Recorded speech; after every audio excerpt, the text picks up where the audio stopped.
Buen día a todos. Agradezco la participación, como siempre, de ustedes que nos vienen acompañando este año. Ya cumplimos las 26 jornadas de difusión y capacitación virtual que da la estación experimental. Yo soy el ingeniero Marcelo Ruiz, ingeniero químico, director asistente del área industrial. Primeramente, además de agradecer la participación, les recuerdo que todas estas charlas quedan grabadas a disposición de ustedes en el canal YouTube de la estación experimental. Antes de iniciar la jornada técnica de hoy, quisiera agradecer a nuestro auspiciante, que por ello podemos estar presentes ya con toda la frecuencia que este año pudimos lograr en una situación, digamos, que hubiera sido imposible no poder hacerlo sin su asistencia.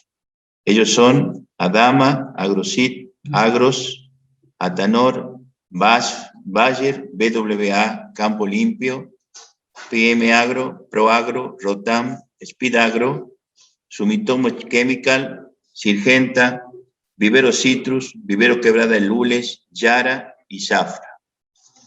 Además, por supuesto, la invalorable colaboración y asistencia de la empresa Bruque, que nos permite todo este desarrollo, y a las secciones de comunicaciones e informática que siempre están presentes para poder brindar esta parte técnica de esta presentación. Bueno, yendo ya a la jornada de hoy, la temática de hoy será bioenergía en el contexto del cambio climático, situación mundial y local. Solamente voy a decir dos palabras al respecto antes de presentarlo a los dos expertos que nos van a acompañar hoy. Sabemos la situación del cambio climático y todos los problemas que está ocasionando en el mundo, y creemos que la bioenergía como una forma de energía renovable va a ayudar a mitigar, a descarbonizar la matriz energética, tratar de llegar a lo que sería el carbono neutro y poder lograr todo lo que se logró en el Acuerdo de París, digamos, de tratar de disminuir las emisiones para que la temperatura global del planeta a fines del siglo no sobrepase 1,5 grados. Desde ya está complicada esa situación, así que hay que hacer esfuerzos mucho mayores para poder lograr llegar a cumplir esta meta. Si no, la situación se va a tornar cada vez más difícil. Esto lo van a presentar nuestros expositores en forma detallada y muy clara. A continuación lo voy a presentar al ingeniero Santiago Paz. El ingeniero Santiago Paz es asesor de empresas en la temática energética, fue asesor de ingenios, asesor de la empresa Pluspetro, YPF Energía Eléctrica, amplios conocimientos en la temática, es un impulsor de lo que es la energía renovable, y considero que su conocimiento y su aporte va a ser de mucho valor en esta jornada. Posteriormente, el ingeniero Alfredo Montalbán nos dará un panorama también de la situación de Tucumán en lo que tiene que ver la disposición de todo lo que genera la bioenergía, digamos, en la región. Bueno, a continuación va a presentar su disertación el ingeniero Santiago Paz.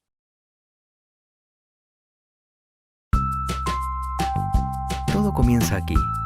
En Vivero Citrus sembramos, trasplantamos, injertamos, rustificamos y entregamos plantas que producirán una excelente cosecha. Vivero Citrus, el vivero limonero más grande del mundo, récord Guinness mundial. El origen de una plantación exitosa.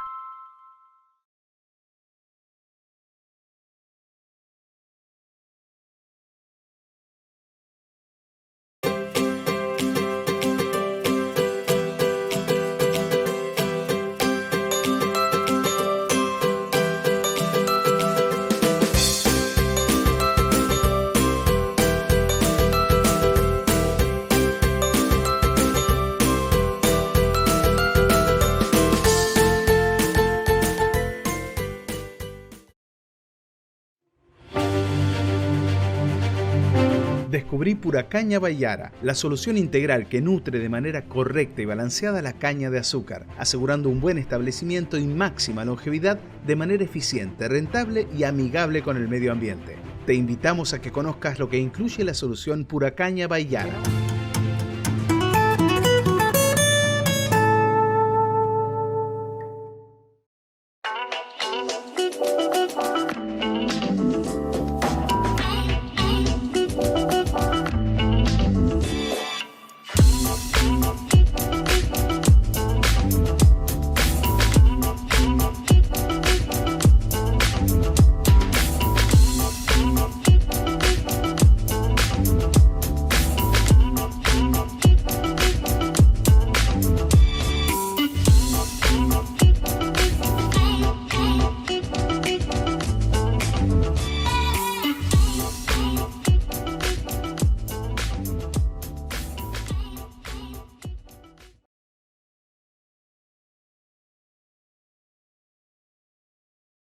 Buenos días a todos, un gusto compartir estos momentos con ustedes.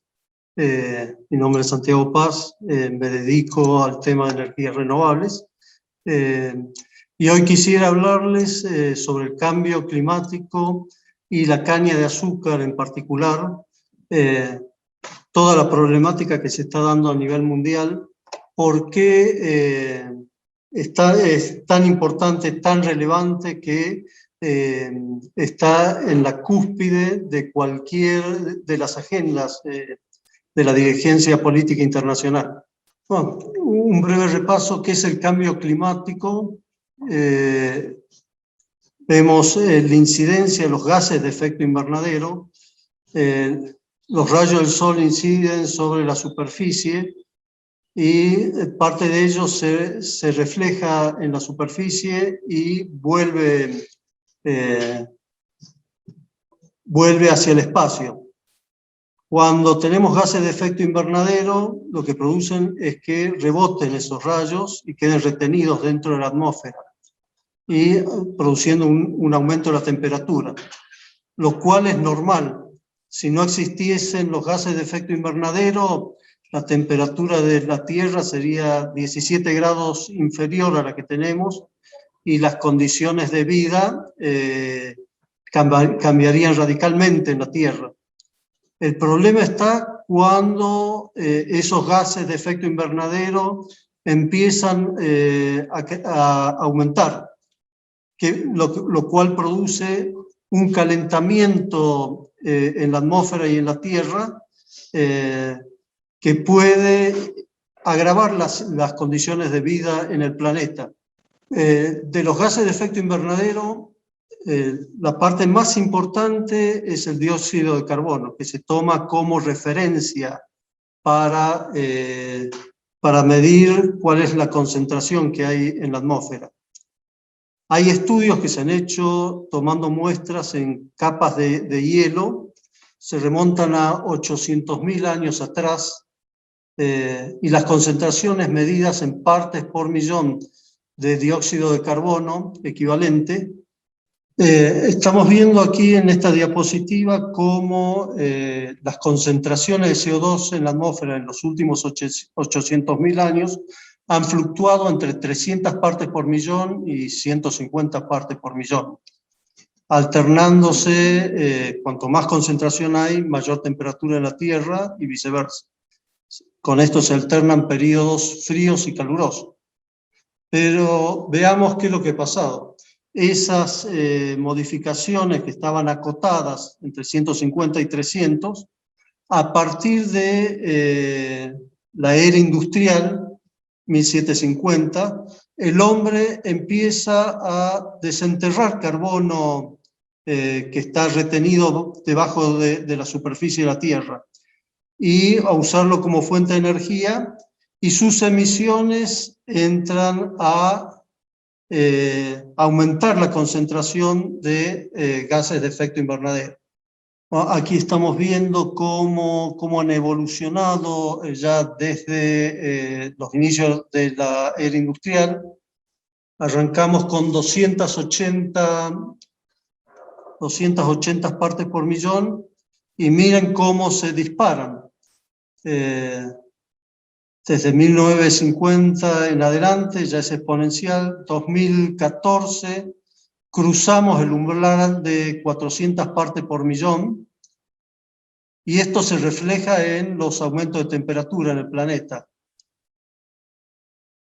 Hasta el año 2020 hemos aumentado la temperatura con respecto al inicio de la era industrial en 1,5 grados casi, y las proyecciones indicaban que íbamos a aumentar 2 grados.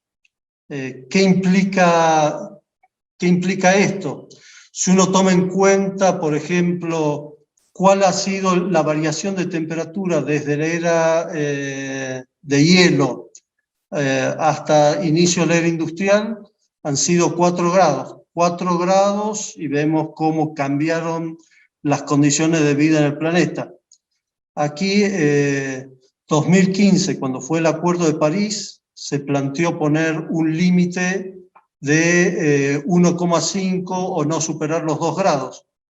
Pero desde el Acuerdo de París, los 5 años transcurridos con posterioridad, en lugar de retroceder, hemos seguido aumentando las emisiones, y las proyecciones ya no son 2 grados, sino son la de un posible aumento de la temperatura terrestre a 4 grados centígrados. Lo mismo que pasó de la era de hielo hasta el inicio de la era industrial. Eso sería gravísimo para la vida del planeta, y por eso es la preocupación internacional que hay. ¿Cuáles son las consecuencias? Estamos viendo sequías, inundaciones, huracanes, deshielos, inundaciones, efectos que se veían anteriormente se están agravando. Lo que antes ocurría una vez cada 50 años, ahora los tenemos una vez cada 5 años. Veamos, como decía, 75% de las emisiones son dióxido de carbono. Y el principal aportante desde el punto de vista humano, ahí hay que hacer un paréntesis, digo desde el punto de vista humano porque las emisiones de carbono, si no se corrige esto, no va a ser lo más grave el humano, sino se destraban otras fuentes potenciales de emisiones de carbono. En la atmósfera tenemos 700 teratoneladas de carbono. Lo que está contenido en todos los bosques sobre la Tierra son 2.000, pero en los mares está la mayor cantidad de carbono que hay en el planeta, tienen 40.000. O sea, de 2.000 de un bosque a 40.000 en los mares es una diferencia abismal. Y con el cambio climático hay descongelamientos en los hielos polares, en los glaciares, cambia el pH de los mares, hay una acidificación, y eso destapa procesos que pueden ser muy peligrosos para la humanidad. Por eso, desde el punto de vista de la acción del hombre en esta problemática, hay una necesidad urgente de corregirlo. En esta diapositiva estamos viendo las fuentes de energía que usa el hombre, que son la principal causa de emisión de gases de efecto invernadero. Uno puede ver a la izquierda como 80% de esta matriz, que corresponde a Estados Unidos, a nivel mundial es muy parecida, viene de energías fósiles, que son carbono que la naturaleza le demandó millones de años fijar en el suelo, que entran a liberarse a la atmósfera. ¿Cómo estamos usando esta energía? Y bueno, aquí podemos dividirlo en 3 partes. Transporte o movilidad es casi 1/3. De ahí la generación eléctrica es un poco más de otro 1/3. Y el resto es industria y residencial. Cuando hablamos de bioenergía, estamos con alternativas de sustituir emisiones fósiles en cada una de estos segmentos. en transporte, por ejemplo, con biocombustibles, en generación eléctrica a partir de la biomasa, o en industria, ya vemos en el caso de la caña de azúcar, se autosustenta con lo que genera. En esta problemática hay que ver qué propuestas hace Argentina. Hemos visto que el Acuerdo de París no alcanza hoy, hay que ir hacia objetivos más ambiciosos. Lo que se está hablando es llegar a la carbono neutralidad en el año 2050. Argentina, ¿cómo mide sus emisiones? 53% lo atribuye a energía, y si uno se fija aquí, el peso que le asigna a la agricultura, ganadería, silvicultura y uso de la tierra, 37%, es muy grande. Hay especialistas que dicen que esta porción debería estar en el orden del 10% nomás. Es extraño que Argentina le asigne un papel tan importante a temas relacionados con el campo. Y uno ahí entra a cuestionarse de las emisiones que se originan en el campo, cuáles son carbono neutro, cuáles son reales.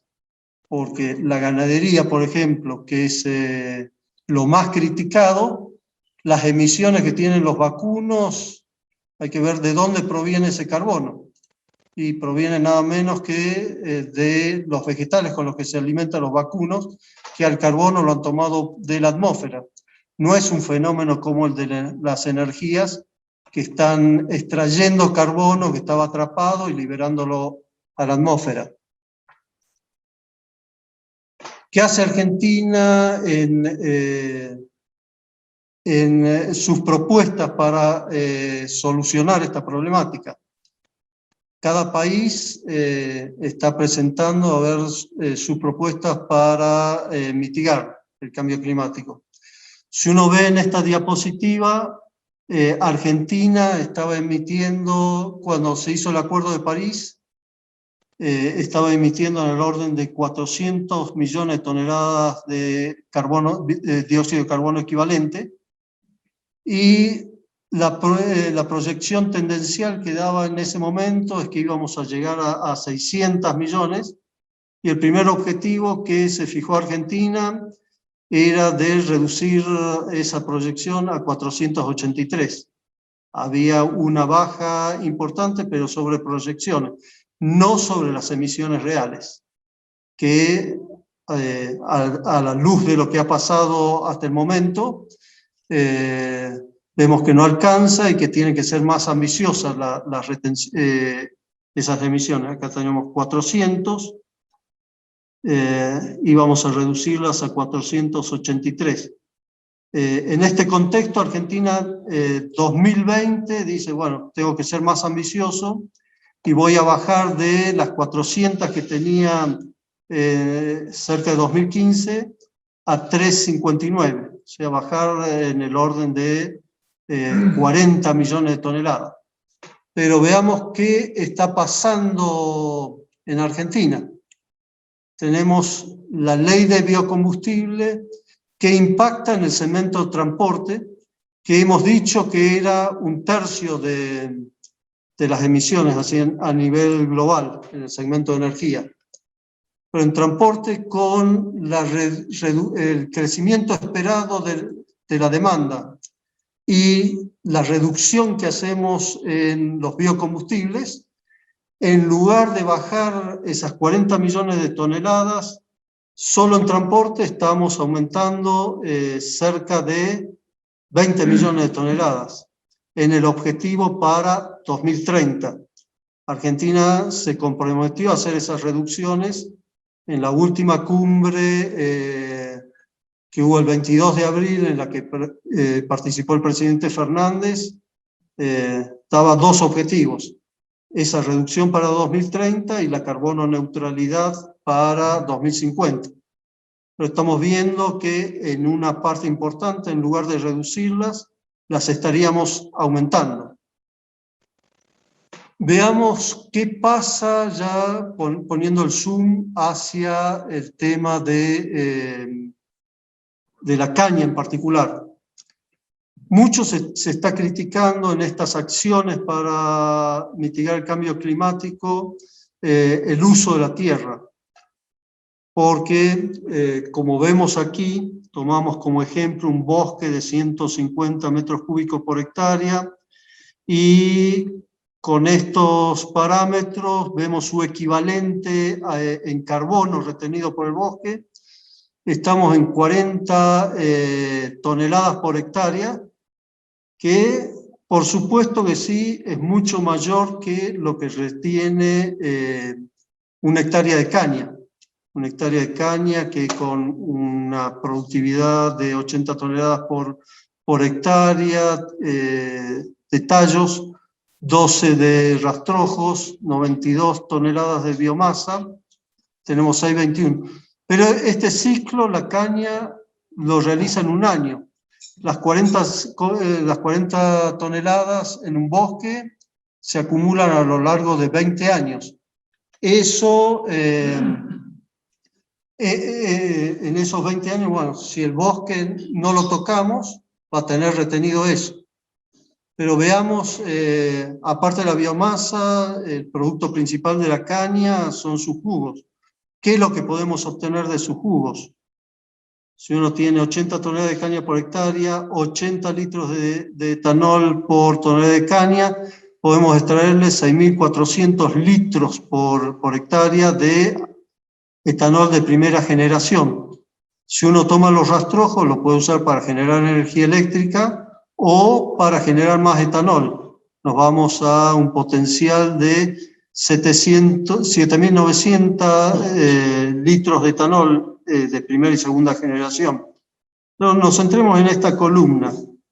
Tenemos que para el etanol sustituiría nafta equivalente a 4.500 litros, una hectárea de caña, que de acuerdo a las emisiones que tiene la nafta fósil, implicaría un ahorro de emisiones de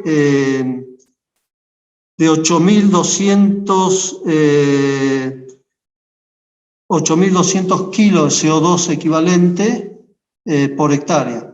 Si uno analiza la relación que tiene entre carbono y oxígeno, el dióxido de carbono, esto da como que cada hectárea estuviera sustituyendo por año emisiones de 2.250 kilos por hectárea. Digamos, tenemos 40 hectáreas, si lo vemos desde el punto de vista eléctrico, dependiendo de la eficiencia de nuestras industrias, esto se nota en los esquemas de vapor que se usan en los procesos. En 22 bar de presión estamos casi equilibrados o con pequeños excedentes, pero si nos vamos a esquemas más modernos, 80 bar, en contrapresión uno puede tener excedentes de 40 a 60 kilovatios hora por tonelada de caña molida, y si uno los excedentes los guarda para generar fuera de zafra, puede tener entre 100 y 150. Tomando un promedio de esto, vemos qué es lo que podemos lograr con los excedentes de generación. Y llegamos a una cifra de una sustitución de energía eléctrica fósil. En el caso de los excedentes de bagazo, daría como para 1 tonelada por hectárea. En el caso de usar el RAC con destino de generación eléctrica, 1,2 toneladas de carbono por hectárea. Sumados a las emisiones estas de 2,2 toneladas por hectárea que me da el bioetanol, estamos en 4 toneladas de sustitución de emisiones de carbono. En 10 años daría lo equivalente a lo retenido por un bosque. Bueno, uno puede retener el carbono en un bosque, o puede tener el carbono retenido en los suelos. Hoy es más seguro tenerlo retenido en el suelo que en un bosque, que estamos viendo lo que está ocurriendo con los incendios. Cada rato se quema o el Amazonas, o Australia, o California, en todo el mundo, y eso va a la atmósfera. El concepto principal aquí sería cómo una hectárea de caña hay que verlo no solo desde el punto de vista de cuál es el carbono que retiene esa caña, que sería el uso del suelo, sino cuánto es el ahorro de emisiones que permitiría que ese carbono siga bajo tierra. Si uno ve las emisiones las principales emisiones del campo, esto es un trabajo que se hizo aquí en la experimental, una hectárea de caña necesita más o menos entre 1,8 y 2,6 toneladas de CO2 equivalente en términos de gasoil, agroquímicos, que esto sería unas emisiones ya ajenas al ciclo de la caña, 0,7 toneladas de carbono por año, contra los 4 y pico que permite sustituir. Estas emisiones son bajas. Uso del suelo, se critica, bueno, Argentina, de acuerdo a un trabajo del INTA, cuál es la expansión potencial que puede tener la caña. Como muy aptas para caña de azúcar, el INTA ha detectado 2,5 millones de hectáreas en el país, sin afectar las áreas protegidas. Evidentemente nunca vamos a llegar a eso, pero es un valor considerablemente superior a las 380.000 hectáreas que se cultivan hoy con caña de azúcar y que están subexplotadas porque no tenemos todavía los rendimientos potenciales que podrían estar generando. Ahora vamos a ver desde el punto de vista de transporte. 1/3 de las emisiones se están yendo en transporte y movilidad. En esto, el bioetanol tiene distintos caminos para ahorrar esas emisiones. Por un lado, uno ve los autos flex que se usan en Brasil. Sus emisiones son inferiores a las de los autos eléctricos que se están promoviendo en Europa. ¿Por qué? Porque en Europa hay que tener en cuenta de dónde proviene la electricidad que abastece esos vehículos.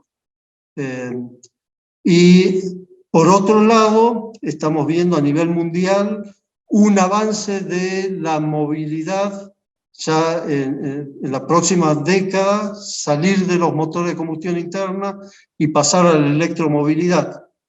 Con biocombustibles nosotros podemos estar abasteciendo también esa electromovilidad. Y les voy a mostrar un video corto de un ejemplo de lo que está pasando, propuestas.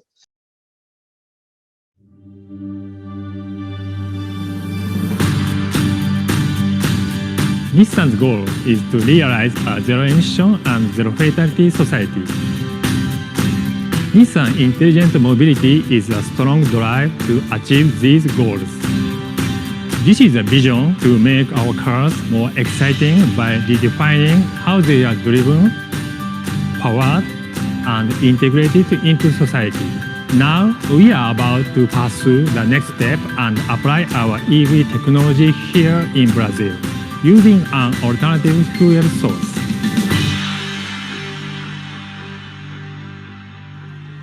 This prototype runs on a solid oxide fuel cell SOFC powered system, what we call e-biofuel cell technology. Unlike conventional systems, it uses bioethanol fuel to generate electricity through the SOFC.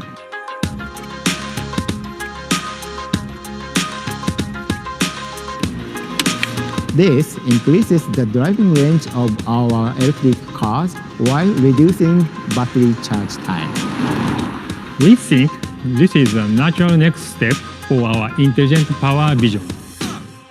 The use of electrical vehicles can be amplified and be more efficient while utilizing existing infrastructure.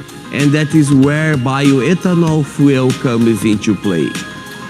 With SOFC, the electric vehicles will have a cruising range of more than 600 kilometers, while retaining the distinct advantages of electric mobility: its range startup, its silence, and brisk acceleration. Commonly produced from sugarcane, corn, or soy, this form of fuel is widely available in North and South America. Hydrogen is produced through reformation of ethanol in the SOFC system. Then the system uses this hydrogen to generate electricity. A small amount of CO2 is produced when ethanol is reformed into hydrogen. But these CO2 emissions are neutralized with a process of growing these plants, allowing for a carbon-neutral cycle.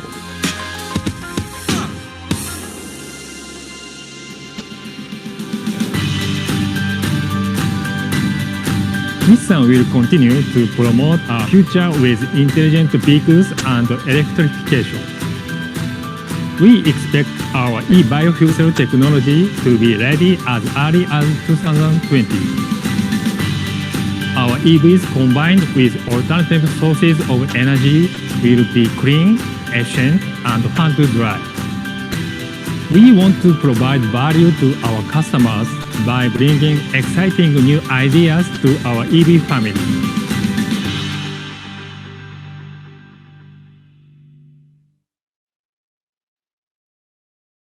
Bueno, estamos viendo cómo podemos ser parte de la electromovilidad. En este caso sería la bioelectromovilidad.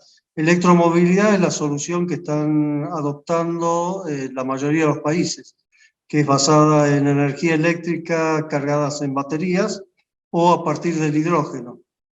En el caso de Latinoamérica tenemos ventajas competitivas amplias para generar biocombustibles. Y con esta solución que nos propone Nissan, vemos cómo a partir de un biocombustible obtenemos hidrógeno. Con ese hidrógeno, en una célula de combustibles, generamos la electricidad que usa el vehículo. Hay que remarcar que este biocombustible lo usamos en manera líquida, que aprovechando toda la red de expendio y distribución actual, sin inversiones adicionales, que no es el caso de la energía eléctrica, que requiere cambiar todo el sistema, grandes inversiones, con recursos que no tiene el país. Un país con 50% de pobreza no puede estar distrayendo recursos para esto, cuando tenemos una solución a mano como son los biocombustibles. Veamos aquí la celda de combustibles, se alimenta toma oxígeno del aire, toma el hidrógeno que se ha reformado, entrega la electricidad. Y las ventajas son obvias: duplica la eficiencia de los motores, utiliza la infraestructura existente, disminuye el requerimiento de costosas baterías, que además tienen problemas ambientales asociados en toda su cadena de producción, soluciona los tiempos de recarga de las baterías, soluciona la baja autonomía de los vehículos eléctricos. Vamos a otro concepto para cerrar la presentación, es qué pasa con el carbono que se libera a la atmósfera o que ya está contenido en la atmósfera.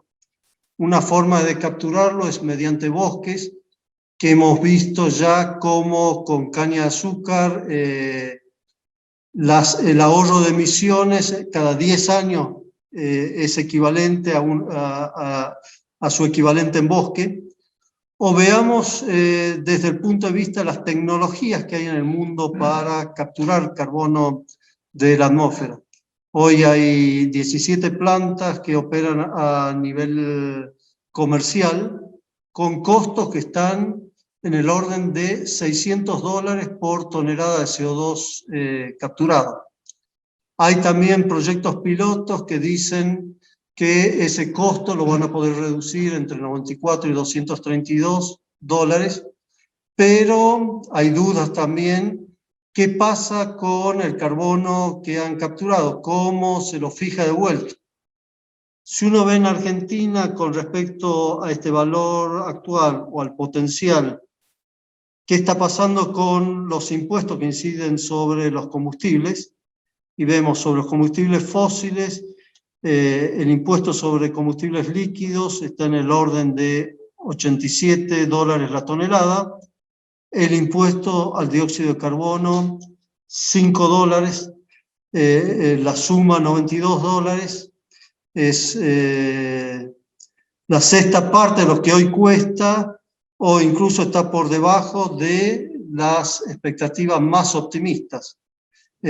Aquí lo importante es, para mitigar el cambio climático, es qué costo, qué valor le asignamos al carbono que produce estos efectos. Bueno, y en la cadena agroindustrial hay efectos también ambientales no deseados. Se viene trabajando fuerte para mitigarlos. Todo va a depender, la rapidez con la que se hace este proceso va a depender de cómo se remuneran estas bioenergías. No, pero dejo este tema para el siguiente expositor, el ingeniero Montalbán, que está haciendo un gran trabajo para hacer un camino progresivo para mitigar estos efectos indeseados, que son muy pequeños frente a los beneficios que pueden aportar las bioenergías. Muchas gracias.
Forward, fungicida y bactericida de amplio espectro. La combinación ideal por tamaño de partícula, humectabilidad, cobertura inmediata, seguridad y eficacia. Con contenido de cobre ionizable de alta calidad. Forward, el guardián más efectivo en la sanidad de cítricos.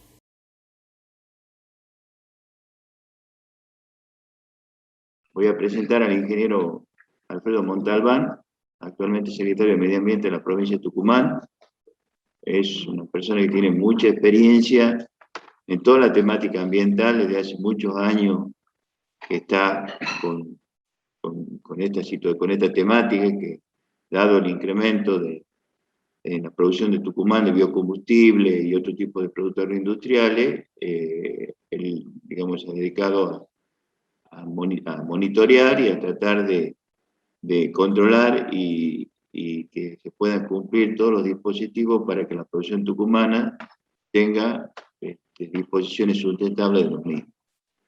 Bueno, lo dejo a presencia del ingeniero Montalbán. Bueno, la verdad que un gusto estar en esta casa, yo diría de altos estudios, pero de alta investigación, donde hay un recurso humano extraordinario que da soporte no solo a la actividad productiva, sino también a aquello que tenemos responsabilidad institucional en el cuidado de los recursos naturales y ambientales.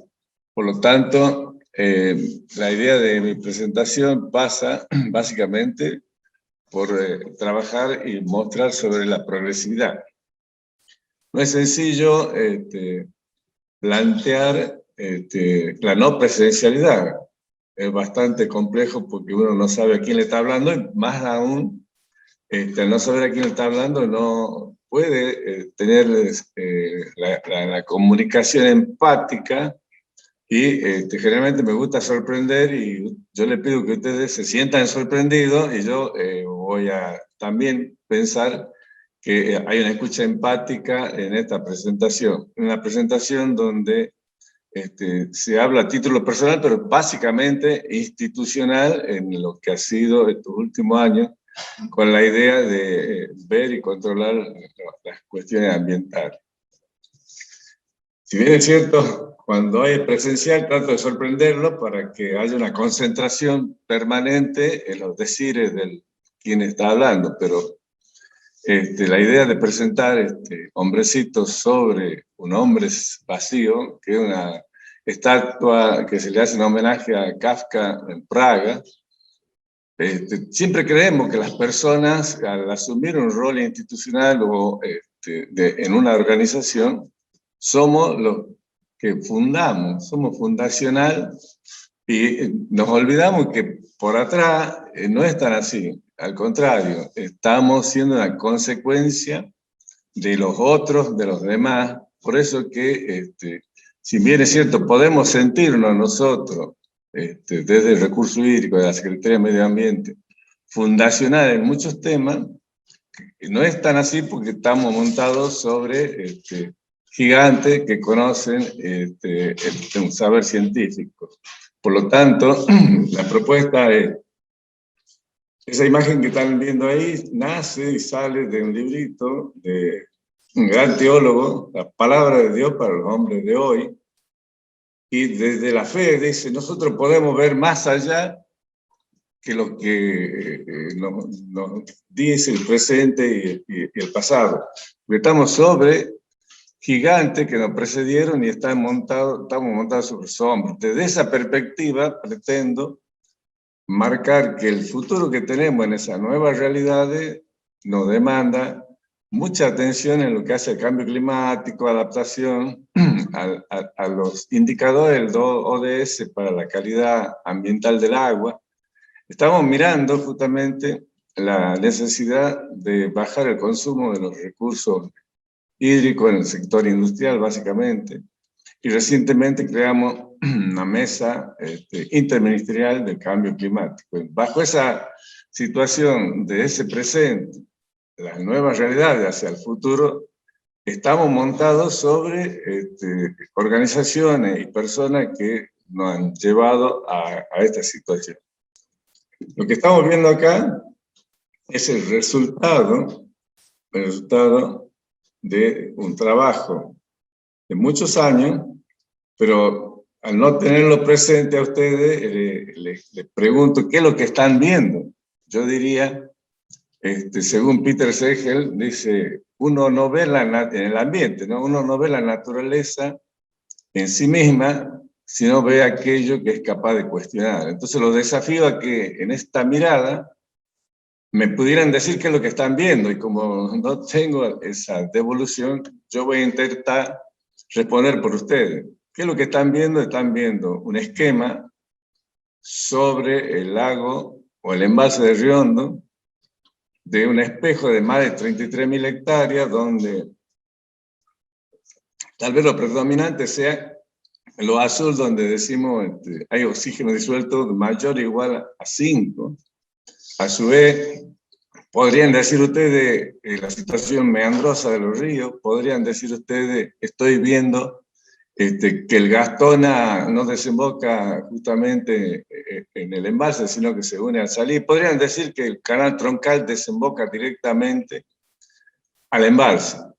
Ahora, y podrían decir también que las cuestiones rojas que aparecen en este esquema, podrían decir, es contaminación, la pluma de contaminante.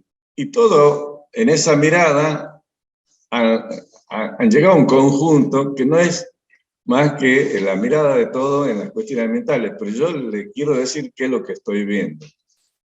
En esos puntos rojos no veo una pluma contaminante, sino lo que veo es plata, mucha plata, tirada, que son de nuestros cañeros, de los minifundios, que a la hora de entregar su producto al sector industrial, el sector industrial en estos momentos están tirando muchos jugos, muchos productos azucarados que me generan este tipo de conflicto, porque en esta foto de hoy no hay cachaza, no hay vinaza, no hay ceniza, y hay una recuperación de agua de lavado de caña. Hemos sacado todo del medio para tener esta foto que representa la situación actual.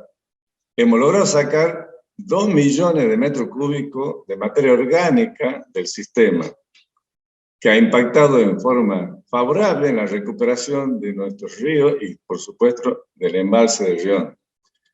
Es el cálculo nuestro a través de los distintos momentos de remito que hemos controlado para sacar la cachaza, para sacar la vinaza, pero en ese trabajo conjunto con Nación incluso ve un poco más allá. Acá en la estación de aprendizaje generalmente nos acostumbramos a ver y leer porcentaje en toneladas. Nosotros creemos que más representativo, 2 millones o 2 hectómetros cúbicos año, que no van más al embalse ni a nuestros cauces hídricos. Por lo tanto, esta situación de imagen de este presente tiene un recorrido en el pasado, es el recorrido en el pasado de lo que tratamos o vamos a tratar de ver en el día de hoy.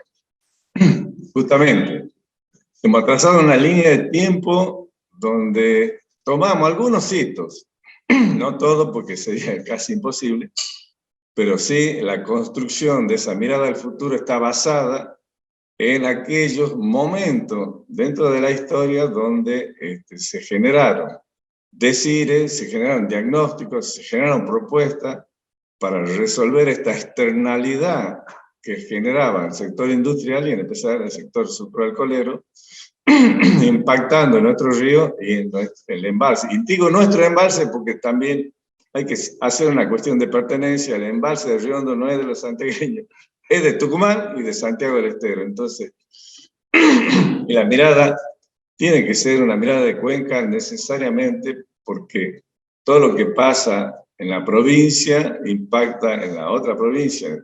Nuestra casa común es la cuenca y la mirada debe ser en la cuenca Salidulce. Por eso permítanme hacer un recorrido rápido para ver dónde estamos parados y qué es lo que hicimos para llegar a donde mostrábamos recién. Ese punto final, pero ahora queremos ver nuestro punto de partida. Nuestro punto de partida en este análisis lo podemos referir a 1995, donde hubo una gran mortandad de peces en el embalse de Río Hondo, producto de la actividad sucroalcoholera de la provincia, y María Julia Arzagoray, que era la ministra o secretaria de Ambiente de Nación, contrata a un equipo de expertos de Cuba para que hagan un diagnóstico. Y el diagnóstico parte justamente desde la mayor parte del embalse afectado anóxico, y a partir de ahí es donde, de algún modo, entendemos que la mirada se nos complejiza. Entonces, nosotros vamos a partir de 1995 y esa imagen que están viendo es la imagen anóxica del embalse que se viene repitiendo año tras año. El informe de los cubanos nos da un diagnóstico claro de la situación de la cuenca Salidulce. Ese documento llegó a nuestra mano no más de hace 10 años, que me lo facilitó la justicia federal a la hora de imponernos condiciones sobre la situación del embalse. Es un diagnóstico muy claro y con mucha solvencia. Dice, en 4 años resolvemos el problema de la afectación del embalse y la contaminación, siempre y cuando hubiera voluntad política y respaldo económico. Y la voluntad política no apareció y el respaldo económico tampoco. Y en esa caracterización marca que la actividad sucroalcoholera generaba el 84% de la afectación total en la cuenca Salidulce. La propuesta para salir adelante dice que deberíamos hacer fertirriego, lagunas anaeróbicas y aeróbicas y otras propuestas, que no se logró hacer absolutamente nada. Y generalmente esto da lugar a acuerdos interjurisdiccional, interprovincial, donde se firmaron en ese momento, pero estamos siempre acostumbrados a que, al igual que en época de India, las reales cédulas se acatan pero no se cumplen. Nuestra idiosincrasia pasa por ahí, y lo marco acá porque más luego veremos que sí hemos respetado contrato social en convenios establecidos. Pero en el año 2001, nuestra querida y amada repartición, la Dirección de Recursos Hídricos, antes bien llamada Departamento General de Irrigación y Dirección de Irrigación, abraza la cuestión ambiental, que no es menor, y logramos cambiar una vieja ley, la 731, que es de 1897, así que a mis amigos de la estación experimental les digo, somos más antiguos que ustedes, pero al mismo tiempo compañeros de ruta. Ya la ley 731 preveía que se debía entregar el agua de un fondo en las mismas condiciones que se la recibía, pero no se cumplía. En el año 2001, cuando logramos modificar la ley de riego, la ley de irrigación, nuestra ley madre, abrazamos e incorporamos la dimensión ambiental a través de los principios rectores y decimos que el agua es un recurso escaso, finito y vulnerable. Pero al mismo tiempo, en la cláusula transitoria, decíamos que en 2 años las empresas debían dejar de contaminar. Creo que fue audaz de nuestra parte semejante desafío. Nuestro ministro de ese entonces pedía el veto de la ley. Imagínense el apoyo que teníamos, 0. Pero sí teníamos el respaldo de lo que hace que una institución sea respetada y querida. Trabajamos desde ahí, desde ese deseo de querer tener un agua como corresponde, cuidarla y entregarla en condiciones. Por eso creo, básicamente, que la Secretaría de Medio Ambiente es una consecuencia de la Dirección de Recursos Hídricos. Entonces, cuando hablamos de lo fundacional, estamos montados en esta mirada del cuidado del medio ambiente sobre una dirección que tenía ya su antecedente, pero también tuvo el valor de abrazar esta causa ambiental que se venía encima. Entendíamos que en ese tiempo teníamos que picar en punta. Muchos nos trataban de loquitos, pero sin embargo, esa situación permitió que hoy estemos, yo diría que bastante bien en cuanto a las propuestas de trabajo y la gestión que se llevaron adelante. Y aprovecho este momento para hacer un reconocimiento muy especial a nuestro querido y amado director, el ingeniero Desiderio Dode, quien desde ese momento y ya desde antes acompañó y abrazó la causa. Y abrazó la causa no solo desde lo institucional, sino desde lo personal, lo cual ya para aquello que tenemos unos años encima, creemos que es necesario homenajear a aquello que pusieron institucionalmente el coraje y la valentía de sacar esto adelante. Y entiéndase que Tucumán es caña de azúcar, y para nosotros, que venimos del mundo del recurso hídrico y como tal servicio de la actividad productiva, hemos tenido que girar y hacer cambios culturales, lo cual no fue fácil, porque había que cambiar el chip en cada uno de nosotros. Sin embargo, lo pudimos hacer desde la Dirección de Recursos Hídricos, pero también con el acompañamiento en ese momento y hasta el día de hoy de la repartición y en especial del ingeniero Dor. Más luego de haber tomado tamaño desafío, aparece un concepto y un peso del Banco Mundial para llevar adelante los conceptos de producción limpia en la provincia. La verdad que se trabajó mucho en ese tiempo. Yo era director de recursos hídricos y había una dirección de medio ambiente. Hubo todo un esfuerzo para poder atenuar y bajar en un compromiso empresarial y en un acuerdo público-privado un 25% de la contaminación. ¿Y qué es lo que ocurrió? Intrínsecamente se dio protección a la actividad productiva, a los ingenios en especial y a otras industrias, desde el Ministerio de Salud, que tenía la capacidad sancionatoria, y desde el Ministerio de la Producción, que tenía el cuidado ambiental. ¿Qué nos entregaron los industriales? Una bicicleta. Nos bicicletearon. Pero sin embargo, nació ahí una tabla de salvación que es la progresividad. Para nosotros, que habíamos desafiado que en 2 años debían dejar de contaminar, ese concepto de progresividad fue una tabla de salvación para poder empezar a nadar y a tomar oxígeno hacia el futuro. Para nosotros fue un punto de partida y la construcción de confianza, porque al hablar de producción limpia era entrar dentro de la actividad, conocer cómo son los procesos, generar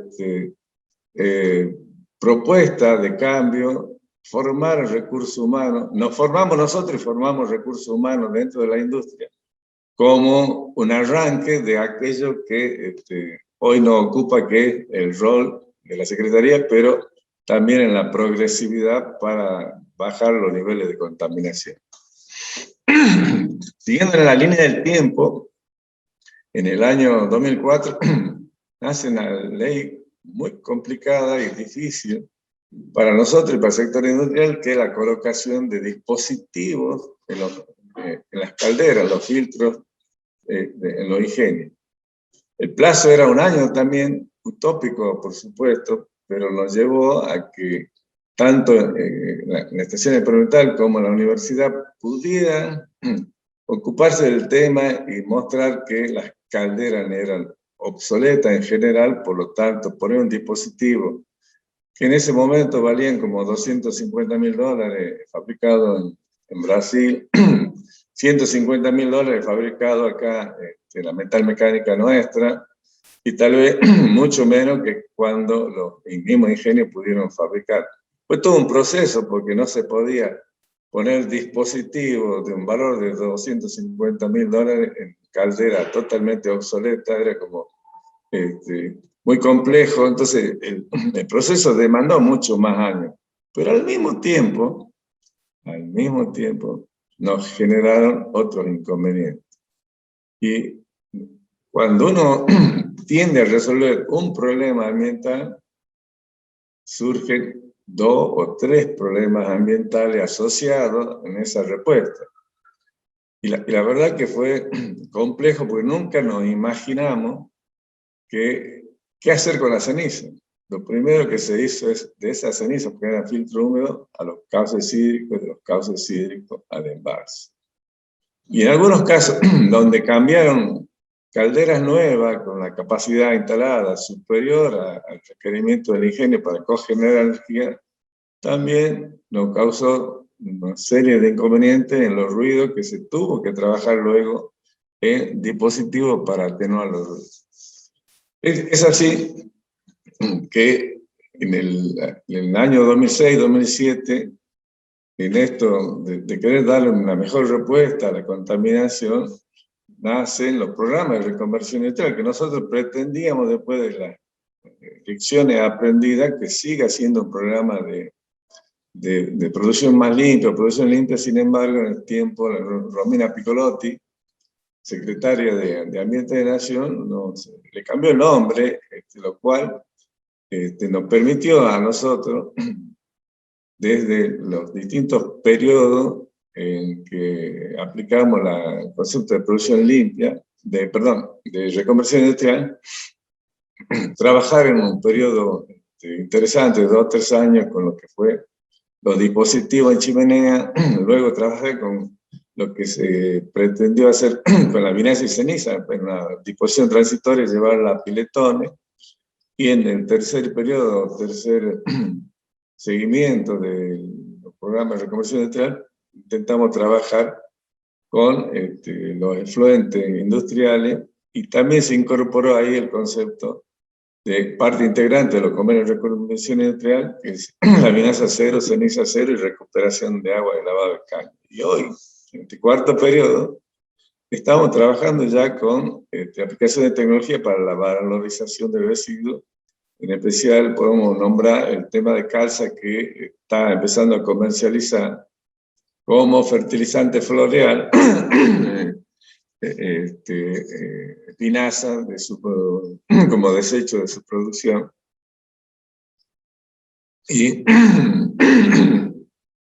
muy interesante, porque aquello que es residuo pasa a ser un insumo en la producción. ¿Qué nos pasó en el año 2010?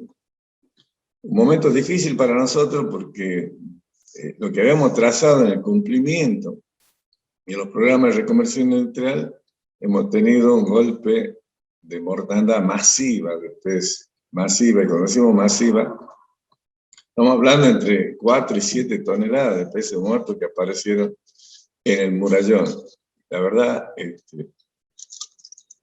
quien le habla estaba justamente en un evento y teníamos que salir a dar la cara en Santiago del Estero y explicar que estábamos trabajando y que esa mortandad no nos acompañaba. Sin embargo, a partir de ahí, ¿qué nos pasó como funcionario, como secretario de Medio Ambiente? El sector productivo acudió a la gobernación, al sector del Poder Ejecutivo, diciendo: la Secretaría de Medio Ambiente no me dice qué hacer. Y la verdad que en ese tiempo el ministro lo llama y dice: mira lo que dicen los sectores industriales, pero al mismo tiempo la respuesta me dicen que nosotros no hemos dormido. Y no era así. Entonces, convocamos a distintos foros y nos apoyamos tremendamente en la estación experimental para poder decir qué hacer. Lo que nos decían, que no le habíamos marcado el rumbo. La Secretaría de Medio Ambiente está para controlar y cuidar, pero no para decirle al sector industrial exactamente qué hacer con la vinaza, qué hacer con su desecho industrial. Pero como en nuestras espaldas estaba el informe de los cubanos, los distintos congresos y encuentros que hicimos por el tema vinaza, ceniza y demás, nos sentamos a trabajar y sacamos los protocolos que se lo conocen como protocolo Morandini, que son resoluciones que aprueban protocolos de disposición de vinaza en suelo salino sódico y disposición de vinaza en suelo productivo. Pero esta vuelta fue muy diferente a la experiencia de los cubanos, que dijeron qué hacer con los desechos, y la propuesta que hacían los cubanos eran bastante complejas, y ellos mismos la reconocían por los minifundios y por la problemática de poder regular esa disposición de vinaza. El ingeniero Morandini, con una simpleza extraordinaria de los grandes, y acá va también el reconocimiento a ese acompañamiento acabado del ingeniero Morandini de la estación experimental. Muy simple, dijo el cómo, lo cual no es poca cosa. Entonces nosotros nos apoyamos como una línea de base para reclamarle, no solo a las distintas instituciones, sino al sector productivo, de decirle qué hacer y cómo. Y nosotros nos hemos puesto a controlar que ese cómo sea efectivo, porque era muy simple, aplicar láminas de riego con un sistema, ya sea enrollador de roll-up, podría haber sido también un pivot, o disposición por difusor o por inundación, pero con láminas controladas, lo cual permitía que se pueda hacer una trazabilidad y un seguimiento de cada una de las industrias en esa disposición de este elemento. Pero en el 2011 también hubo mortandad de peces, pero no en el embalse, sino en los cuencos amortiguadores del embalse de Río Hondo, y no tenía nada que ver con la contaminación, sino más bien con un problema de construcción y de no reparación de esos cuencos amortiguadores, lo que generaba y sigue generando hasta el día de hoy puntos anóxicos. Y cuando hay remontada de peces para desovar, generalmente tenemos episodios como estos. Entonces, ¿qué hizo Santiago del Estero y la Defensoría del Pueblo? Hizo una demanda en lo civil y comercial a 10 empresas tucumanas, sucroalcoholeras, y demandaron 10 y no 11 porque se apoyaron en la experiencia que años anteriores se hizo en Tucumán con una de las empresas en un amparo. Por lo tanto, esas 10 empresas que fueron demandadas en lo civil y comercial, y también penal, pero como se habían acumulado causa penal y no había una respuesta acabada, decidieron ir por otro camino. Y acá el camino para nosotros no fue fácil porque los jurisconsultos o abogados entendían que ellos iban a manejar la cuestión. Sin embargo, en lo civil y comercial, la competencia es directa de la Corte Suprema de Justicia de la Nación, y por ende cualquier fallo en un amparo nos llevaría a estar involucrados los 5 provincias de la cuenca e incluso nación. La cuestión es que después de haber pedido la cabeza en distintas oportunidades sobre este secretario, porque nos habíamos metido en algo que era propio de ellos, y se equivocaban de tal suerte de que lo penal podría ser propio del instituto, de cada una de las ingenios y o responsables ambientales o responsables de gerencia. Pero en civil y comercial no había tutía, como dice un gobernador, y nosotros desde la Secretaría pretendíamos entrar como tercero interesado porque sabíamos que en la medida que falle la Corte Suprema de Justicia de la Nación, porque los santiagueños pedían que no se produzca más alcohol si no había planta de tratamiento de vinaza, lo cual en nuestro entendimiento era una complejidad y sigue siendo una complejidad muy grande. Entonces, lo que logramos en el 2011, trabajar contra reloj y lograr un acuerdo que cambió todo lo que nosotros teníamos como paradigma, es decir, cambió hacia entender que estos acuerdos que se hizo con la provincia de Santiago del Estero, Defensoría del Pueblo, Tucumán, era para poder dar una respuesta y en favor de ese acuerdo se comprometía Santiago del Estero a pedir prórroga en el cumplimiento del amparo, porque si el amparo salía adelante, Tucumán era inviable, las cuestiones económicas de la provincia iban a ser desastrosas, porque no se iba a poder producir alcohol al no tener planta de tratamiento en la provincia. ¿Qué hicimos? Si bien es cierto, ya a través de los programas de reconversión industrial y de producción más limpia habíamos hecho uso y abuso de distintos principios rectores de política ambiental consagrados en la Ley General del Ambiente, la 25675. En este caso, Nación acudió con uno de los principios que es subsidiariedad. ¿Qué significa esto? Que más allá de haberle golpeado la puerta muchas veces a Nación, de que intervenga y ponga reglas de juego claras en esta situación, entendido que tenía competencia directa, porque en lo que es cuestiones interjurisdiccionales, la nación tiene competencia directa. Sin embargo, había una reticencia en ese entonces del doctor Musi en querer participar y al mismo tiempo de querer ayudar, y había una negativa de querer conversar desde el gobierno de Santiago del Estero.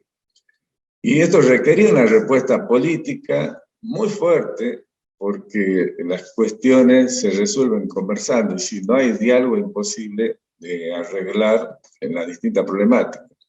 Por lo tanto, logramos la participación de Nación en base a este principio que está consagrado en la Ley General del Ambiente y no a través de la responsabilidad absoluta que tenía para intervenir por una cuestión interjurisdiccional. ¿Y qué logramos? Logramos comprometernos para la zafra 2012, vinaza cero, ceniza cero y recuperación de agua de lavado de caña. Santiago del Estero apunta al alcohol y a la vinaza, pero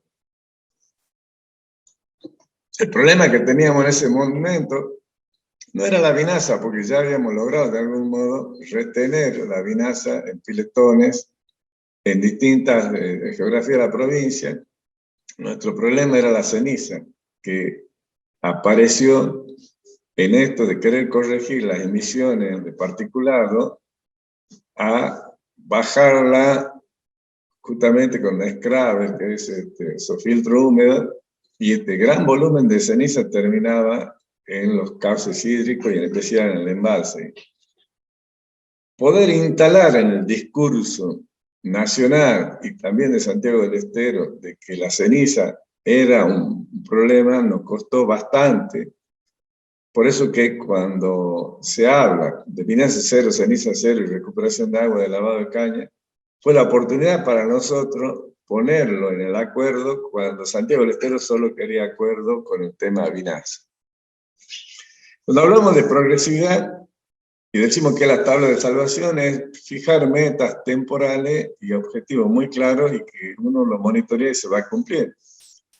Pero entiéndase que la Corte Suprema de Justicia de la Nación, en lo que hace a lo civil y comercial, cada vez que se pide alguna prórroga, solamente pedido por las partes, se ajustan a 45 días. Imagínense que al día de hoy llevamos 10 años, pero es importante rescatar este escrito de la Corte Suprema de Justicia, y se lo voy a leer porque no deja de ser importante, porque no solo la progresividad estaba contemplada en la Ley General de Ambiente, sino también en la concepción que se hizo dentro de la Corte Suprema de Justicia, ¿no? Y esto es que la Defensoría del Pueblo pedía prórrogas, que la solicitud efectuada por la actora, el interés de los estados comprometidos y los objetivos y plazos previstos en los acuerdos referidos configuran razones suficientes para suspender los plazos procesales más allá del límite temporal fijado por el artículo 157 del Código Procesal Civil y Comercial de la Nación. A ese fin, cabe tener en cuenta que el tipo de proceso como el aquí examinado no debe ser conducido sobre la base de reglas adjetivas demasiado estrictas, cuando su rigurosa aplicación puede llevar a resultados inconvenientes en la búsqueda de una solución del conflicto. ¿Qué significa todo esto? Que la Corte Suprema de Justicia tiene la experiencia de la ACUMAR que fue y es un fracaso. En el marco de una ley dictada, donde se crea un Estado dentro del Estado mismo, en la cuenca del ACUMAR, con fondos, con una serie de cuestiones, no se logró absolutamente nada. El riachuelo sigue exactamente igual. Y bajo esa experiencia, la Corte no quería que tengamos un ACUMAR 2, por lo tanto, al ver que los objetivos trazados y compromisos asumidos por Tucumán, por las empresas, se estaba cumpliendo, entonces acompaña a la Corte Suprema de Justicia en esto, diciendo que no se debe conducir sobre la base de reglas adjetivas demasiado estrictas. Son términos jurídicos, técnicos, pero la Corte está avalando y hace también una progresividad y se aparta de los plazos procesales. Esta es una pequeña muestra de cómo se tuvo que trabajar contra el reloj en el dispositivo de filtrado de agua, cómo se tuvo que trabajar justamente con algunos compost y al mismo tiempo recuperación, porque también el tema en esto de los programas de reconversión industrial no solo era privativo del sector sucroalcoholero, sino también de la actividad citrícola y demás. En esos periodos creemos haber aprendido a seguir adelante, y en esto quisiera volver un poquito para atrás. La discusión con el doctor Musi en aquellos años le dijo al santiagueño delante mío, al defensor del pueblo y al secretario del agua, le dijo: ustedes demandan, ustedes controlan.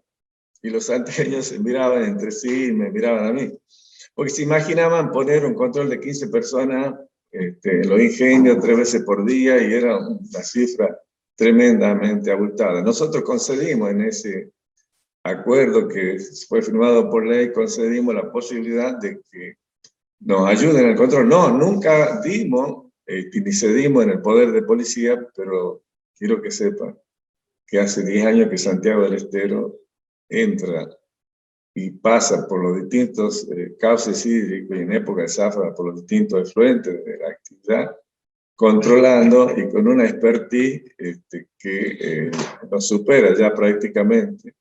Y es quien todas las mañanas nos avisa de cómo está el troncal, cómo está el salir, distintos tributarios al embalse, y tiene una red de informante social y civil que nos sorprende, pero nosotros hemos dado respuesta a cada una de las inquietudes del sector.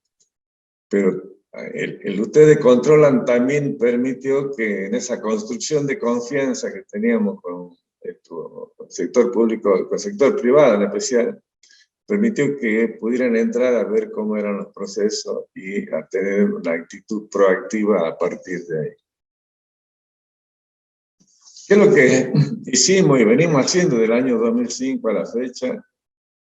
Venimos monitoreando nuestros cauces hídricos de un modo inteligente y progresivo, y tenemos al día de hoy lo que se llama línea de base, que es un monitoreo mensual de nuestros cauces hídricos y del embalse de Río Hondo. Es sagrada para nosotros. Puede que no tengamos combustible, cubierta, que no tengamos los elementos necesarios, pero esa línea de base se la respeta a ultranza. Y cuando digo que estamos montados sobre la Dirección del Recurso Hídrico y nosotros somos una consecuencia de ella, es el ejemplo más palmario, porque la Dirección del Recurso Hídrico pone no solo sus recursos humanos, sino también sus recursos materiales para que esa línea de base sea ininterrumpida, y se la hace todos los años, enero, febrero a diciembre. Y se hace una línea de base donde se miden justamente parámetros físico-químicos y bacteriológicos en el orden de 32 parámetros, lo cual ha generado para nosotros saber y científico de cuáles son las condiciones de nuestros cauces hídricos. Pero también tenemos mediciones estacionales, semestrales, y el grupo de gestión en tiempo real en Cuenca Salud Dulce, que es un grupo de investigación y trabajo que lo conforma Santiago del Estero, Córdoba, Tucumán, Catamarca, Salta y Nación. También tenemos un monitoreo anual de cauces hídricos de embalse hasta Mar Chiquito. Entendiendo de que nuestra casa común y ver las cuestiones hídricas no se la pueden ver solo desde la provincia, sino también desde la mirada de Cuenca. Cada vez que nos rasgamos la vestidura, que los recursos naturales son de dominio originario de la provincia, y que muchas veces a partir de esa consagración de la Constitución, hacemos un abuso en querer defender lo que es indefendible. Yo lo he propuesto muchas veces, no solo pensar y actuar como Cuenca, sino también hacer que los recursos naturales son de dominio originario de la cuenca. Por eso es que en algún momento empezamos no solo a monitorear el embalse, sino hasta Mar Chiquita. Estos son los gráficos donde tenemos intervención, y aquí me quiero detener un puntito. Si bien es cierto, teníamos hasta hace poco 7 puntos de monitoreo en el embalse, en un momento nos fuimos obligados a hacer un punto nuevo, que es que se instaló hace unos años atrás una captura de agua para consumo humano, que es pegado al murallón, y nuestra preocupación era ver en qué calidad de agua estaba tomando para potabilizar el agua para Villa Redondito, lo cual nos dio algunas sorpresas que las mostraremos más adelante. En el año 2012 tuvimos una sequía extraordinaria que está representada en su gráfico. Un espejo de agua de 33.000 hectáreas terminó en 3.000 hectáreas, y Santiago del Estero erogaba 100 metros cúbicos segundo como si fuese un año húmedo, y por minuto avisábamos a Nación en ese compromiso de cumplir el contrato de vinaza cero y ceniza cero y que no haya mortandad de peces. Santiago del Estero decía, o hacemos un desastre ecológico en el embalse o en el río Dulce, pero no podemos dejar de erogar. Si no hubiese sido por lo que se firmó en el 2011, se cumplió en el 2012, ese 2013 hubiésemos tenido un desastre ecológico sin precedente en embalse del Río Hondo y o río Dulce. Y ya para ir terminando, quiero mostrarle lo siguiente. Si bien es cierto, medimos nosotros el oxígeno disuelto y siempre uno hace la representatividad sobre el oxígeno disuelto, esta es una representación de un indicador de la demanda biológica de oxígeno, como a partir del acuerdo firmado en el 2011, fue cambiando en el embalse del Río Hondo a valores mínimos, a valores que están por debajo de la norma, lo cual seguimos haciendo y monitoreando los 8 puntos en el embalse, y al día de hoy los valores de DBO, o sea que la carga orgánica ha caído totalmente. Y lo mismo nos pasa. Este esquema también ha servido para bajar mitos donde la situación bacteriológica por coliformes totales y fecales están por debajo de norma internacional como el CONAMA, de un número más probable de 1000 para abajo. Y ya para ir terminando, lo que me parece interesante es cómo a través de los objetivos del ODS en el cuidado ambiental del agua, desde el Comité de Cuenca y desde nuestra institución, armamos un esquema para sacar el valor meta al cual nos comprometemos para el futuro. Si bien es cierto, sobre los datos históricos, que si no lo tenés, no lo podés comprometer. Y los datos históricos que tenemos del 2005, del 2009 en adelante, en algunos sectores, cuando se estabilizó el tema en la cuenca y los cauces hídricos, tomamos los mejores valores para que el compromiso sea mucho más profundo. Tomamos los datos históricos, los analizamos estadísticamente, sacamos un valor, y lo que hoy decía el ingeniero Santiago, la variabilidad climática hace que también en ese contexto de la cuenca se pueda jugar y entender para tomar políticas hídricas adecuadas.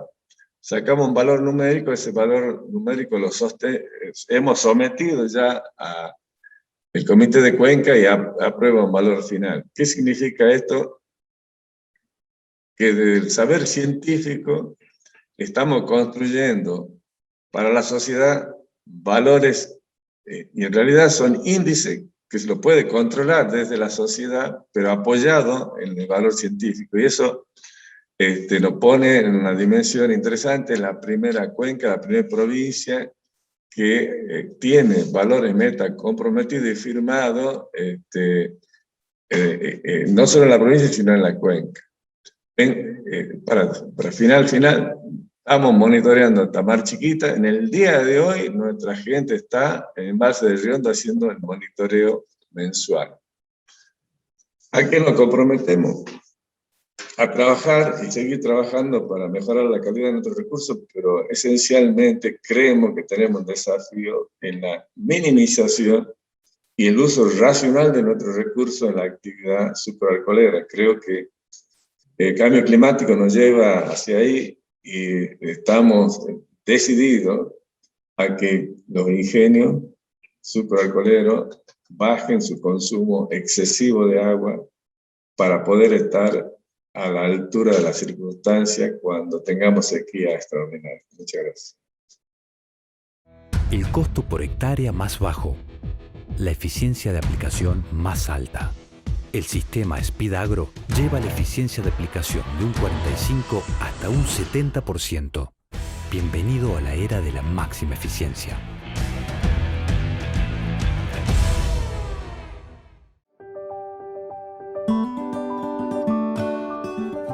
Los que trabajamos en el campo somos los primeros en pensar en el cuidado del planeta.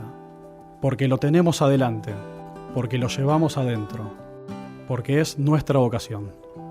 Estamos pensando de manera constante, buscando siempre nuevas ideas para colaborar con la agricultura sustentable, en línea con lo que plantean Naciones Unidas y el INTA. Quienes hacemos Rotam Argentina asumimos ese compromiso, no por un tema de negocios, sino por ellos, por nuestros hijos, por las generaciones que vienen. En Rotam Argentina la mirada está puesta en el largo plazo, en el futuro que desarrollamos hoy, cuidando un planeta que requiere de toda nuestra atención.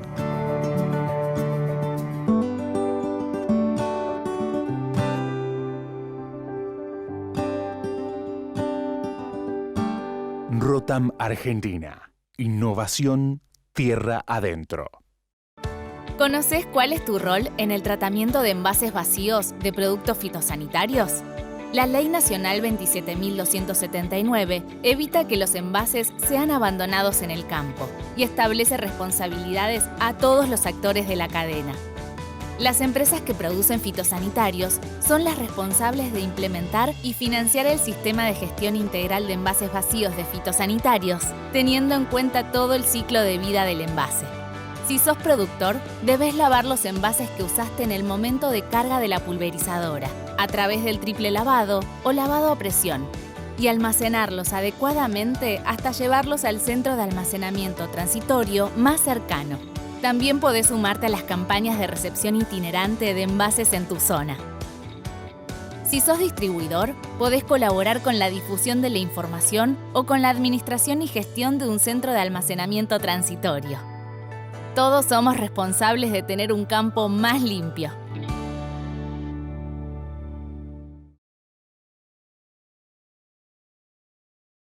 Bueno, agradecemos a los expositores y ahora vamos a dar lugar a las preguntas que hicieron los participantes.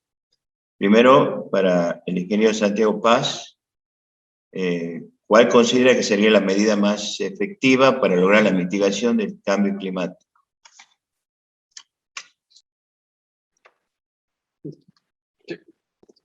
Bueno, la medida más efectiva, yo creo, por lejos considero que es poner un precio a las emisiones de carbono. ¿Por qué? Porque estamos viendo que hoy el principal factor de emisiones son las energías fósiles, que compiten de manera desigual con las de carbono neutro. ¿Por qué? Porque esas energías no están asumiendo el costo de recaptura del carbono que liberan en la atmósfera y que ocasionan el problema. En la medida en que, mediante un precio al carbono, estemos contemplando ese aspecto, las energías renovables de carbono neutro, como los biocombustibles, pasan a ser competitivos sin ninguna necesidad de subsidios. Bien, gracias. Otra pregunta, Santiago, respecto al auto Nissan. Por un lado, si el combustible es solamente etanol, y después, si en el mercado, ya está en el mercado, ¿en qué etapa de mercado de comercialización está? El automóvil, la tecnología esta, las automotrices la han concentrado en Brasil. Se han sumado, además de Nissan, está Bosch desarrollando esto, Volkswagen, que es una de las principales automotrices del mundo, ha puesto sus centros de investigación en Brasil. Nissan tiene en etapa de prototipo, lo presentó en las Olimpiadas de Brasil al vehículo, y es una solución que apunta a mercados que tienen grandes disponibilidades de productos agrícolas, que sería el nuestro. Una solución que no tiene por qué ser igual a la que adopta Europa, que tiene los recursos para hacer inversiones en redes de hidrógeno o en redes eléctricas para los autos enchufables a batería. Bien, y la última pregunta. Brasil en el último año inauguró plantas de biogás a partir de vinaza y cachaza para generar energía eléctrica. Sí. ¿Cómo ve la posibilidad de esta en nuestro país? En nuestro país, la solución definitiva para vinaza, por ejemplo, que es lo que más preocupa impacto ambiental local, hemos tenido el proyecto de Geneia, que propuso para el Renovar 2.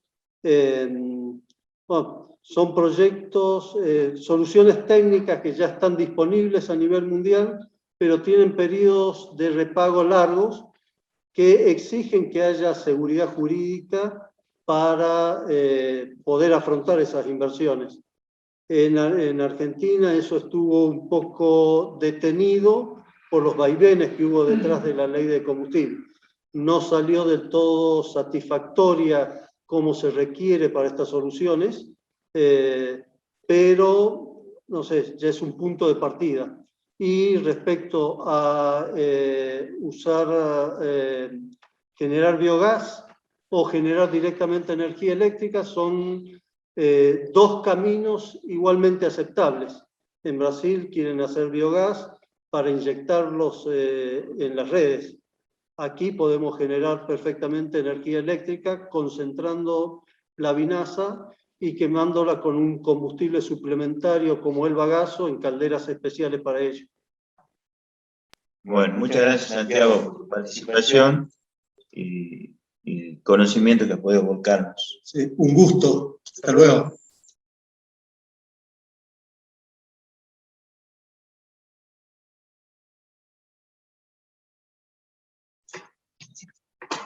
Bueno, ahora, a continuación, unas preguntas para el ingeniero Montalbán. ¿En qué consiste la resolución 148 del año 2017? Bueno, la resolución es una resolución que da trazabilidad y en carácter de declaración jurada de cada una de las industrias, dónde se va a disponer la vinaza, cómo se la va a disponer, análisis de suelos y análisis de agua freática, para poder hacer un seguimiento donde determinamos, ya hemos determinado algún compromiso de suelo, hacemos que se gire. Es plasmar en esa resolución los conceptos del ingeniero Miguel Morandini, el cuidado del suelo, básicamente, y el cuidado de la agua freática para evitar contaminación de aguas profundas. Bien, y una pregunta un poco general. ¿Qué es lo que considera que estaría faltando para que la opinión pública general esté más tranquila con el tema de las emisiones y todo lo que se castiga un poco a la industria? Es otra pregunta. Lo que está faltando a veces es mejor comunicación. Hemos hecho recién una presentación, una síntesis de algo que es mucho más largo y complejo. Yolanda Ortiz decía, el ambiente admite el paradigma de la complejidad. Creo que este tipo de encuentros, este tipo de ponencia, nos permite también llegar a distintos lugares y exponer hacia dónde vamos. Yo creo que estamos trazando a partir de ahora la primera red de monitoreo de calidad de aire en la provincia. Esto también va a significar poder desmitificar cuánto afecta la actividad cañera, la actividad de ingenio versus la no actividad, porque medir la calidad del aire, medir las fuentes de emisiones, medir cómo son las cuestiones de caminos terciarios y la afectación de particulados, va a permitir también diseñar nuevas políticas, seguir trabajando y bajando mitos que se instalan también por falta de conocimiento y falta de comunicación. Bueno, muchas gracias, Alfredo, por la participación y colaboración en este evento. Bueno, finalmente, para cerrar, antes quisiera, si bien ya fue mencionado, hacer un reconocimiento al ingeniero Miguel Morandini, que fue un pionero en muchas de las resoluciones que nombró el ingeniero Montalbán, y que hoy algunas figuran como resoluciones Morandini en forma genérica, digamos, pero ha sido muy importante el aporte de los compañeros de la estación en todo el avance de lo que el ingeniero Montalbán le escribió. Bueno, les recuerdo que todas estas presentaciones quedan grabadas en el canal YouTube de la estación, a disposición.